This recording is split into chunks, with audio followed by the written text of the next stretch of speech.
は幻想的な夢の国、雨の中の千箱ランニング、すごい気持ちいいです。さあ見てください、この景色。いや、いかにも気を恐縮山々しいです。いや、誇れるでしょうね。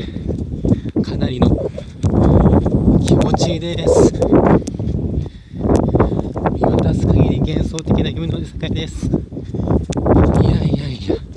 さあこれからわしは3周約9キロ、10キロできれば走りたいんですけどね、頑張ってこの幻想的な夢の国のランニング挑みたいと思います。